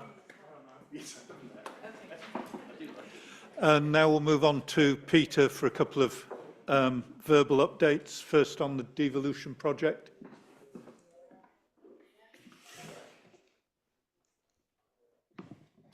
Oh. We got to slide the button there, but it didn't go.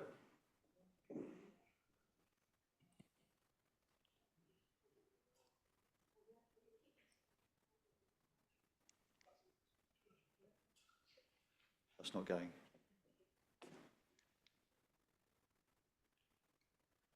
I might have to leave that to you. Thank you very much. So I'm aware that we're at the end of the evening, so I'll be very brief. These are just highlights for you in terms of the progress that we're making. And this is very much a follow-up to the presentation I made and the decisions that you took at the last council meeting. So firstly, a bit of good news for you.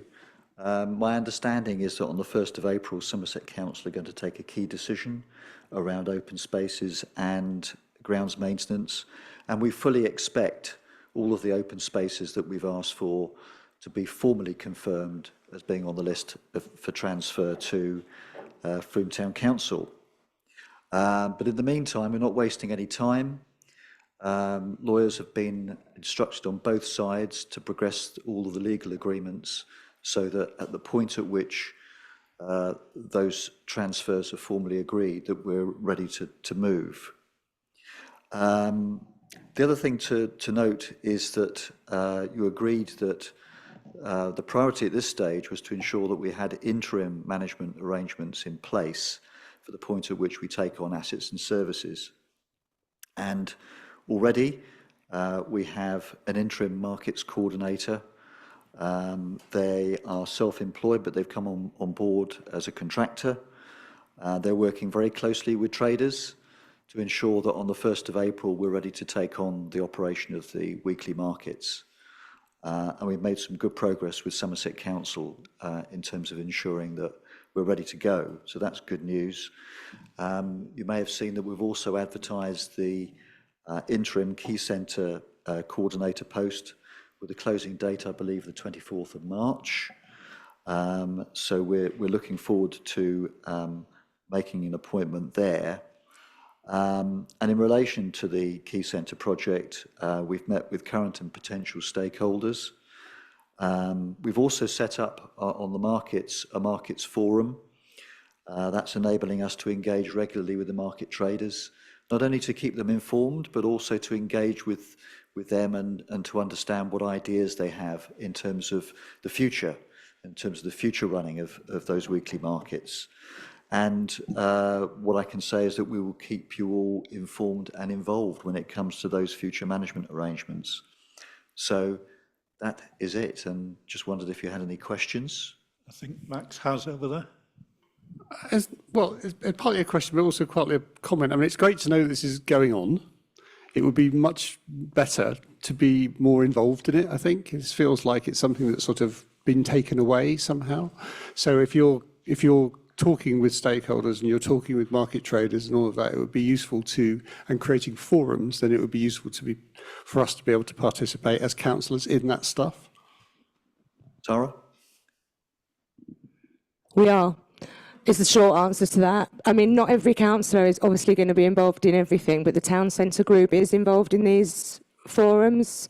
So the councillors that have, worked on that work stream are involved in these particular forums, the same as other councillors are involved in the forums that they're involved in. Does that make sense? It does, but there's also something about creating, what we were trying to do all along is not silo this off into different elements. And, some of the stuff that I've done, which is creating the prospectus and doing all of that kind of stuff, there's also an overview of the whole town unitary deal. And so I'm just saying, as lead councillor on unitary, I don't know enough about this. So that's what the updates would be for, presumably. Just in a council meeting, is my point. Do you want to pick that one up? I would just say that the Market Traders Forum is a particular forum where the traders have been invited, and Sarah and Nick were invited as representatives of councils. The hope is that we'll be able to extend that forum out wider once we've got through this particularly difficult period of transitioning the market traders, and then it will become a wider forum for markets in general and more stakeholders. The other thing that I can offer, Max, is that I'm very happy to meet with you to run through everything that we're involved with in relation to the devolution of assets and services, as the lead councillor. So there's an action on me to do that. Very happy to arrange to meet you to do that. it's a fast-moving pace, I have to say, and obviously following the delegation of authority to me and to other members of staff, and knowing that we've got to be ready to move very quickly, we've had to put a lot of things in place at very short notice to ensure that when the 1st of April comes around, that we're in a position to operate. I think, as I said earlier, when it comes to the future management arrangements of a lot of these assets and services, we anticipate that there will be a more in-depth discussion with councillors around all of those things, and we'll naturally involve you, Max, as the lead councillor. Thank you. Any other questions on this piece, or shall we move on to Badgers Hill? In the words of a famous old song, a picture paints 1,000 words. So what I've decided to do is to give you a few images of how the Badgers Hill Repair and Improvement Project is getting on. So as you can see from that, the new changing room block on the left there is taking shape. Windows and doors are in. The render of that block is expected to go in very shortly. The roof, as you can see on the right-hand image, is already completed. So in terms of the external work relating to the changing room block, things are well advanced. And this is these are some images of the internals. So on the left, you'll see the underfloor heating going in. That in fact is how it looked, but on the right is now how it's looking, because the floor screeding over those heating pipes is now in the process of being installed. And you'll see the compartmentation of the various rooms within the changing block, you know, to enable showers and changing areas is beginning to take shape. And last picture is this is the main roof, and it says here main roof close to completion, but I understand from the contractor that the roof is complete. They have only got to put in the verges now of that roof for that element of the works to be completed. Yeah. So that's a quick canter through Badgers Hill and where we are with the repair and improvement project. I'll keep you informed. Any questions on that? Okay. A reminder that our next... oh, sorry, Shane. Yeah, just very quickly, are there solar panels going on the roof? Next steps. Thank you. Okay, so our next full council meeting is Wednesday the 30th of April in here at 7 p.m. We do have the annual town meeting here on the 2nd of April. You're all very welcome to come along to that. And even nearer hand, a week tomorrow, many of us are meeting at the Boyles Cross for a big town centre clean-up exercise. So you're all welcome there as well. Thank you all very much, and I'll close the meeting.